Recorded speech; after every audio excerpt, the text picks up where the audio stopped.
ազգային անվտանգության ծառայության հարգելի ծառայողներ, հարգելի աշխատակիցներ,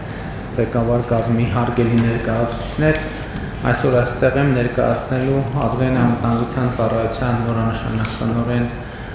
Անդրանիկ Սիմոնյանին եւ շնորհակալություն հայտնելու Արմեն Աբազյանին ազգային անվտանգության ծառայության տնօրենի պաշտոնում իր կատարած աշխատանքի եւ մատուցած ծառայությունների համար պարոն Աբազյանը ազգային անվտանգության ծառայության տնօրենի պաշտոնը զբաղեցրել է ավելի քան 4.5 տարի եւ իմ վարչապետության օրոք ամենաերկար պաշտոնավարած տնօրենն է եւ կարծում եմ այս ընթացքում ազգային անվտանգության ծառայությունը վերափոխումների բարեփոխումների բավականին լուրջ գործընթաց է անցել եւ նաեւ ձևակերպվել եւ ձևավորվել է ազգային անվտանգության ծառայության հետագա զարգացման ռազմավարության առնվազն նախագիծը, որը առաջիկայում մենք սահմանված կարգով նաեւ կընդունենք եւ կապահովենք ծառայության հետագա ընթացքը եւ զարգացումը եւ ես նախ ուզում եմ ձայնը տալ պարոն Աբազյանին, համեցեք պարոն Աբազյան։ Շնորհակալություն, մեծարգո վարչապետ, հարգելի գործընկերներ։ Պարոն Սիմոնյան, շնորհավորում եմ ձեզ ԱԱԾ-տնօրենի պաշտոնում նշանակվելու կապակցությամբ, ցանկանում եմ հաջողություններ, մաղթում եմ բարի ծառայություն վիշապ Հայաստանի Հանրապետության։ Պարոն վարչապետ, շնորհակալություն եմ հայտնում ձեզ այս բարդ ժամանակահատվածում ցուցաբերած վստահության համար։ Մենք բոլորս գիտենք այս տարիներին կատարած աշխատանքի եւ արդյունավետության, ինչպես նաեւ մեր ունեցած փաստողումների մասին։ Չեմ ուզում անդրադառնալ կատարված աշխատանքներին, հույս եմ հայտնում, որ ազգային անվտանգության ծառայությունը նույն բարեխեղճությամբ, նույն ոգով շարունակելու է ծառայությունը Հայաստանի Հանրապետության ամրապնդման, բարօրության եւ ամրապնդման գործում։ Հարգելի գործընկերներ, շնորհակալություն եմ հայտնում ձեզ այս մարտահրավերներով լի տարիներին միասին անցած ճանապարհի համար։ Ձեր ծանր եւ պատասխանատու աշխատանքում մաղթում եմ բարի ծառայություն։ Շնորհակալ եմ։ Շնորհակալ եմ պարոն Աբազյան, հարգելի գործընկերներ, ըստ էության Անդրանիկ Սիմոնյանը նույնպես նոր մարդ չէ արդեն ազգային անվտանգության ծառայությունում, արդեն ավելի քան 4 տարի նա մինչ այս զբաղեցնում էր տնօրենի տեղակալի պաշտոնը, իհարկե դրանից առաջ նաև աշխատանքային գործունեությունը ծավալել է իրավապահ համակարգում եւ նաև տնօրենի տեղակալ նշանակվելուց առաջ եղել է առաջին ատյանի դատավոր։ Պարոն Սիմոնյան, խնդրեմ ձեզ եմ տալիս ձայնը։ Շնորհակալություն Հայաստանի Հանրապետության մեծարգո վարչապետ, հարգելի պարոն Աբազյան, գործընկերներ, նախ ցանկանում եմ շնորհակալություն հայտնել Հայաստանի Հանրապետության վարչապետին նման պատասխանատու պաշտոնում ինձ նշանակելու համար։ Գիտակցելով պատասխանատվության ողջ էությունը, ցանկանում եմ նաև փաստել, որ միաժամանակ մեծագույն պատիվ է հատուկ ծառայության ղեկավարի պաշտոնում ծառայել Հայաստանի Հանրապետությանը եւ Հայաստանի Հանրապետության քաղաքացիներին։ Մեծարգո վարչապետ, վստահեցնում եմ ձեզ, որ ծառայության պրոֆեսիոնալ անձնակազմի հետ համախոհությամբ կատարելու ենք օրենսդրությամբ մեր առջև դրված բոլոր խնդիրները։ Հարգելի պարոն վարչապետ, ձեր թույլտվությամբ ցանկանում եմ շնորհակալություն հայտնել պարոն Աբազյանին նախորդ շրջանում Հայաստանի Հանրապետությանը բերած իր ծառայությունների համար, միևնույն ժամանակ նշելով, որ իր թիվս այլոց ես նույնպես պատիվ եմ ունեցել պարոն Աբազյանի հետ կողքի ծառայելու մեր պետությանը։ Շնորհակալություն։ Շնորհակալ եմ, հարգելի ներկաներ, առիթից չեմ կարող չօգտվել եւ բոլորիդ շնորհակալություն չհայտնել ձեր ծառայության համար, որովհետեւ ակնհայտ է, որ ազգային անվտանգության ծառայությունը արդյունավետորեն դիմակայում է բազմաթիվ մարտահրավերների, որի առաջ կանգնած է մեր պետությունը, կանգնած է մեր ժողովուրդը եւ ուզում եմ իմ գնահատանքի խոսքերը ասել բոլորիդ աշխատանքի առիթով եւ ընդգծել, որ իսկապես ազգային անվտանգության ծառայությունը ինչպես միայնակ չէ իհարկե այլ ծառայությունների հետ համատեղ մեր պետության ողնաշարն են մեր պետության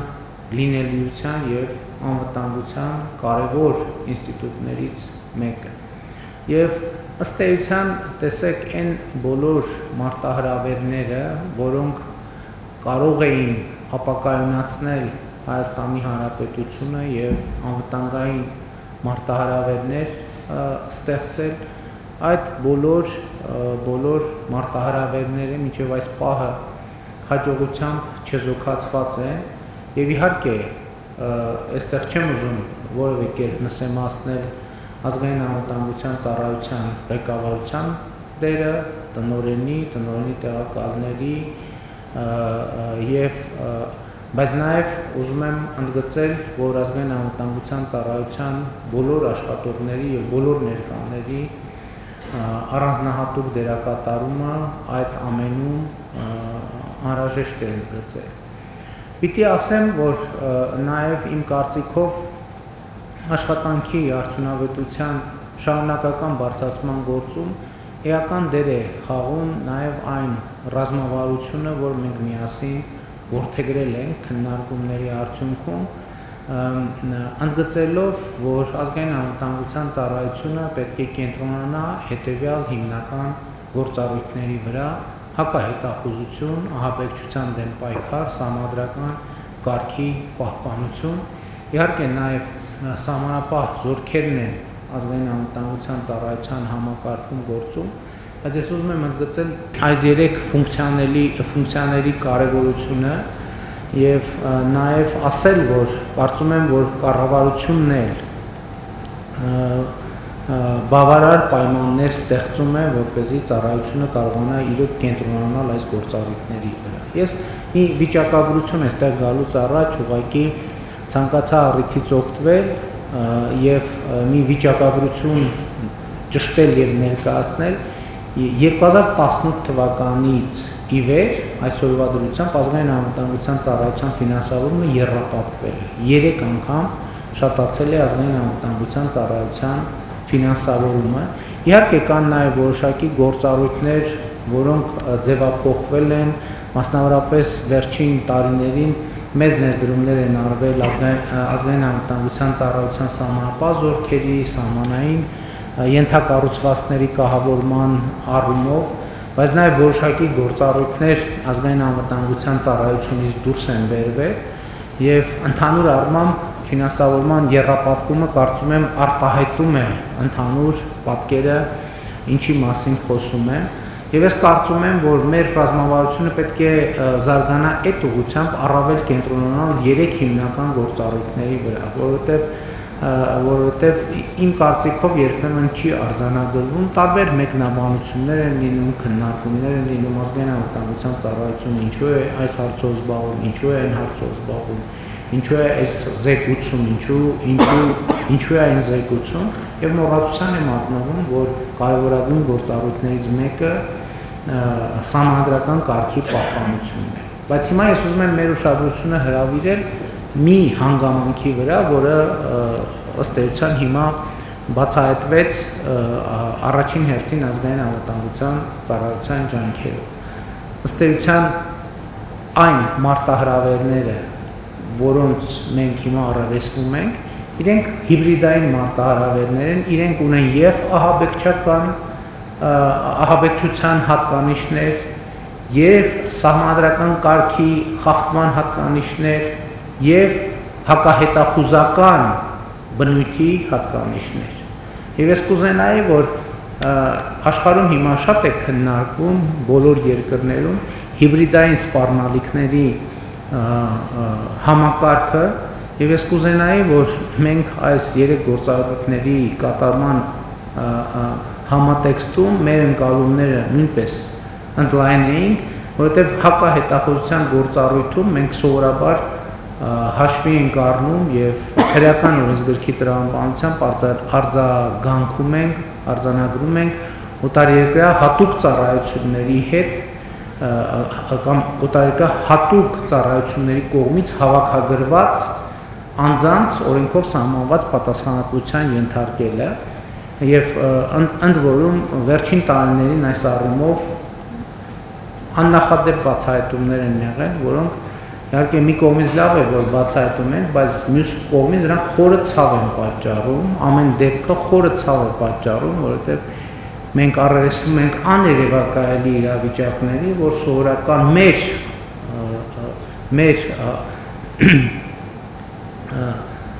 սովորական ընկալումների տրամաբանության մեջ չի տեղավորվում։ Բայց վերջին տարիներին մենք սկսել ենք աշխատել եւ ավելի լուրջ պետք է աշխատենք մի նոր, ոչ թե նոր, այլ թարմացված ինստիտուտի, ազդեցության գործակալների ինստիտուտի վրա, որտեղ չնայած քրեական օրենսգրքով ձևակերպված հատկանիշները գուցե չեն արտահայտվում, բայց պիտի նաև այս գործունեության ձևին նկատմամբ մենք կոնկրետ վերաբերմունք արտահայտելու հնարավորություն ունենանք, որովհետև ըստ էության երբեմն սա առավել վտանգավոր դրսևորումներ է ունենում, որովհետև հարվածի կենտրոնում պահում է Հայաստանի Հանրապետության անկախությունը, ինքնիշխանությունը եւ սա շատ վտանգավոր գործառույթ է։ Նկատի ունեմ, եթե օրինակ օտարերկրյա հատուկ ծառայությունների կողմից հավաքագրվող անձինք հենց ուղիղ շատ հաճախ անվտանգային սպառնալիքներ են ստեղծում, այսինքն գաղտնի տեղեկություններ փոխանցելու օտարերկրյա հատուկ ծառայությունների, ազդեցության գործակալների համակարգը հիբրիդային սպառնալիքների համատեքստում թիրախավորում է մեր պետությունը, մեր ինքնիշխանությունը, մեր ինքնուրույնությունը, որը ընդ որում արտահայտվում է Հայաստանի Հանրապետության քաղաքացիների սեփական երկրի ճակատագիրը որոշելու իրավունքի, իրավասության, ազատության համակարգը կասկածի տակ դնելով եւ քայքայիչ գործողություններ իրականացնելով։ Մեր երկրում այսօր տեսեք երևույթներ կան, որ ընդ որում մենք այդ երևույթները շարունակաբար հանդուրժում ենք, բայց աշխարհի ուրիշ ոչ մի երկրում նման բան չի հանդուրժվի։ Ասենք օրինակ Հայաստանի Հանրապետության քաղաքացիություն չունեցող անձինք Հայաստանի Հանրապետությունում կարող են քաղաքական գործունեություն ծավալել։ Ընդ որում ամենառադիկալ հայացքներ արտահայտելով։ Մենք պետք է ունենանք մեխանիզմներ, անհրաժեշտության դեպքում օրենսդրության փոփոխություններ անենք այդ դեպքերում արձագանքելու համար։ Հիմա պատկերացրեք Հայաստանի Հանրապետության քաղաքացի ենթադրենք որևէ երկրում, որևէ օտար երկրում, այլ երկրում քաղաքական գործունեություն ծավալի, սկսի հանրային կարծիքի հետ աշխատել, ընդ որում օգտագործելով բոլոր հնարավոր գործիքները, թույլատրելի եւ անթույլատրելի մեթոդները, թույլատրելի եւ անթույլատրելի բառապաշար, դա ոչ, այսինքն չկա տես նախադեպ ընդհանրապես։ Ոչ մի երկրում ուղղակի չի կարող այդպիսի բան լինել ի բնե։ Բայց ես չեմ հասկանում, ո՞նց կան Հայաստանի Հանրապետության քաղաքացիություն չունեցող անձինք Հայաստանի Հանրապետությունում քաղաքական գործունեություն ծավալել։ Հայաստանի Հանրապետության քաղաքացիներին շուտ կոչերով հանդես գան, տարբեր գործողություններ անելով, սահմանադրական կարգը տապալելու ուղղված կոչեր հնչեցնեն եւ այլն եւ այդպես շարունակ։ Սա աներևակայելի եւ անթույլատրելի բան է եւ ես որպես Հայաստանի Հանրապետության վարչապետ չեմ կարող նման բան հանդուրժել։ Ընդ որում էլի վերջին շրջանի իրադարձությունների համատեքստում գիտեք ընդհանուր առմամբ շատ է լինում եւ հաճախ է պատահում, որ մեզ մեղադրում են բավարար կամք եւ բավարար խստություն չունենալու մեջ։ Ես այդ մեղադրանքները երբեք չեմ կիսել, որովհետեւ ես երբեք այն կարծիքին չեմ եղել, որ մենք պետք է անգնենք ով սխալ ձևակերպում արեց, ուրեմն կամ լեզվի սայթակում թույլ տվեց կամ էմոցիոնալ ինչ որ մի բան ասեց այս կամ այն իրադարձության ազդեցության ներքո մենք պետք է սկսենք իրավական ընթացակարգեր մեկնարկել եւ հետապնդման գործիքներ կիրառել։ Բացարձակապես այդ կարծիքին չեմ եղել երբեք եւ այդ կարծիքին չեմ նաեւ այսօր։ Բայց մյուս կողմից շատ կարեւոր է բոլոր այն դեպքերում, երբ որ ակնհայտ է, որ հայտարարությունները չեն կրում սպոնտան բնույթ, էմոցիոնալ բնույթ եւ հատում են քրեական օրենսգրքի սահմանները, բոլոր այդ դեպքերում Հայաստանի Հանրապետությունը, Հայաստանի Հանրապետության իրավապահ համակարգը պետք է արձագանքի եւ նաեւ ազգային անվտանգության ծառայությունը որպես համադրական կարգի պահպանության ոլորտում լիազոր պետական մարմին պետք է շատ էֆեկտիվ, արագ արձագանք տա իր գործառույթները լիարժեք կատարելու համար։ Բայց իմ արձանագրումը եւ իմ այս խոսքի առանցքային նպատակը օգտվելով ձեր բոլորի ներկայությունից ընդգծելն է կատարված աշխատանքի որակը եւ արդյունավետությունը եւ բոլորիդ շնորհակալություն հայտնելն է Հայաստանի Հանրապետությանը ձեր մատուցած ծառայության համար, ծառայությունների համար եւ ինչպես մինչեւ այժմ հետագայում էլ կառավարությունը բոլոր պայմանները կստեղծի, որպեսզի ազգային անվտանգության ծառայության արդյունավետությունը բարձրանա եւ ազգային անվտանգության ծառայությունը որպես ինստիտուտ գնալով ավելի ու ավելի ուժեղանա ի ծառայություն եւ ի բարօրություն Հայաստանի Հանրապետության պետականության նրա ժողովրդի քաղաքացիների եւ ապագայի։ Շնորհակալ եմ։